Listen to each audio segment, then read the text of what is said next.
ঢেকি স্বর্গে গেলেও ধানে ভানে।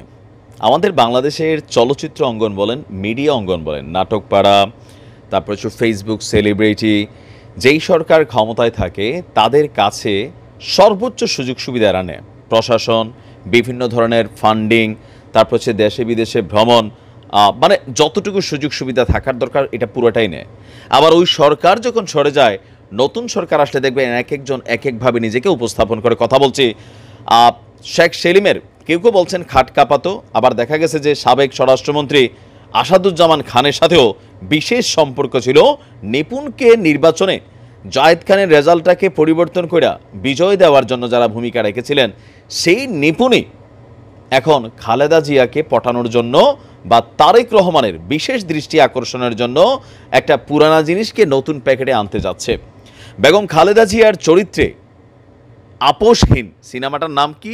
আপোষহীন, একটা সিনেমার গোপনে গোপনে শুটিং করেছিল নিপুণ, আর সেই খবর এখানে এসেছে সামনে। সিনেমাটির পরিচালক যিনি আছেন তিনি বলছেন যে এই সিনেমাটা এখন মুক্তির দিকে যাচ্ছে। আওয়ামী লীগ সরকারের পতনের পর এই সিনেমাটা আলোর মুখ দেখতে যাচ্ছে। সিনেমাটির মুক্তির পরিকল্পনা করা হচ্ছে জানিয়েছেন অভিনেতা হেলাল খান।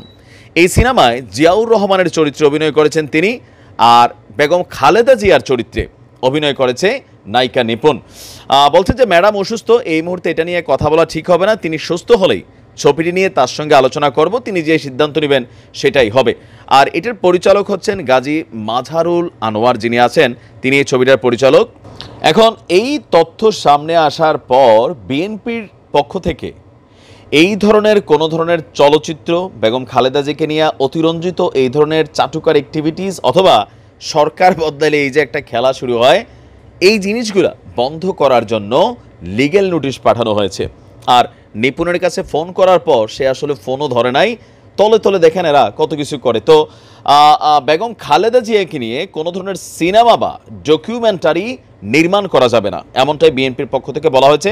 আমিও এটাকে সাধুবাদ জানাই। দেখেন, যারা জাতীয় নেতা আছে, সিনেমা বানাইয়া, নাটক বানাইয়া, অতিরঞ্জিত কোনো কিছু কইরা এগুলাতে মানুষের কাছে জায়গা পাওয়া যায় না, বরঞ্চ উল্টা এগুলো নিয়ে নানান ধরনের সমালোচনারই কিন্তু সৃষ্টি হয়।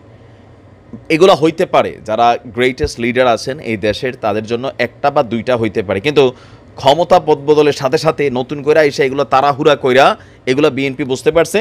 ভালো জিনিসকে অবশ্যই সাধুবাদ জানাতে হবে। বিএনপি চেয়ারপারসন বেগম খালেদা জিয়াকে নিয়ে সিনেমা নির্মাণের ঘোষণা দিয়েছেন আরেকজন, তার নাম হচ্ছেন পরিচালক এম কে জামান।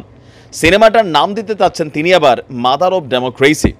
আর এই সিনেমাতে আবার অভিনয়ের জন্য নাম উঠে আসছে ববিতা অথবা নায়িকা মৌসুমী।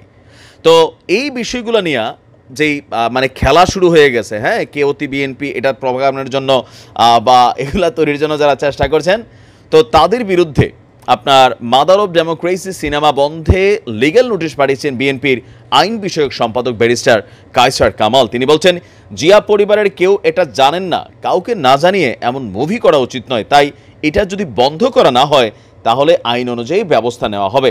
এছাড়াও বেগম খালেদা জিয়াকে নিয়ে যদি কোনো ধরনের মুভি বা কোনো ডকুমেন্টারি বানায়, সেটা বিএনপির অনুমতি ছাড়া তাদের মন মতো এখানে ইতিহাস তৈরি করে দিলে হবে না। আপাতত এই ধরনের কোনো কিছুই করা যাবে না, এটার দরকারও নাই। হ্যাঁ, বিএনপি ক্ষমতায় আসলে দুই একটা সিনেমা হইতেই পারে, কি বলে যে শহীদ প্রেসিডেন্ট জিয়াউর রহমানকে নিয়ে, বেগম খালেদা জিয়াকে নিয়ে, সেটা হচ্ছে আলাদা। কিন্তু এখন এই যে তাড়াহুড়া কইরা এরা দলবদলের যে খেলা, বা আবার নতুন করে বিএনপি সরকার আসবে সেই চিন্তা থেকে এত অ্যাডভান্স মুভমেন্টে চলে যাচ্ছে সিনেমার পরিচালক থেকে শুরু করে এইসব কলাকুশলীরা, এদেরকে মানুষ কিন্তু চিনে। সিনেমা করা খারাপ কিছু না, কিন্তু এদের উদ্দেশ্যটা ভিন্ন। নিপুণরা দেখছেন যে 3 দিন আগেও 5ই আগস্টের আগে 4 তারিখ বা 3 তারিখ এদের ভূমিকাটা সারা বাংলাদেশ দেখছে। ভালো থাকুন, আসসালামু আলাইকুম।